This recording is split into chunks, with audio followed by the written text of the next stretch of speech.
talking about leadership, there are two aspects of leadership that I'd like to share my thoughts with you about.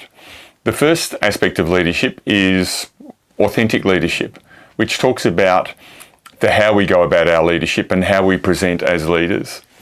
And the second aspect of leadership is what I call pragmatic leadership, which is what we need to do as leaders to be effective and to get results from our teams. Authentic leadership is a critical aspect of leadership that we see in all great businesses. Authentic leadership inspires trust and connection with our teams. In his classic book, Good to Great by Jim Collins, one of the major aspects that distinguished the great companies from the merely good businesses was the type of leaders that were involved in the great organisations. And he characterises them by being people-focused and, importantly, they were humble, yet very confident in what they did. They weren't great self-promoters. They were more interested in the people within their organisation than their own personal reputation and self-aggrandisement. So how do we develop authentic leadership?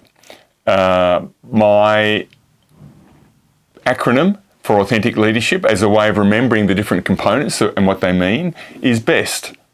We want to be at our best to be great authentic leaders. And BEST stands for, the B is for balance. We want to demonstrate balance in our decision making. Now, decision making in leadership and in business isn't democratic necessarily, but it's about when we make a decision, we want to seek input from a range of different sources and then give feedback on the ultimate decision that we make and why we've made that decision. E stands for ethics. Are we values driven in the way in which we lead our teams? Are we clear on what the values of our business are and how do we demonstrate them? S stands for being self-aware, knowing what our strengths and weaknesses are and understanding the impact of our behaviours on the people around us, to controlling our emotions when we need to, and looking at the strengths and weaknesses in the people in our team as well, and thinking about what we can do to enhance them. Our ability to understand the strengths and weaknesses of other people really starts with having a good understanding of what our own strengths and weaknesses and capabilities are. Good leadership starts with self-leadership and self-understanding. And the T of BEST stands for transparency. How open and honest are you with your team? How clearly do you relate and connect with the people in your organisation? Are you open about making mistakes?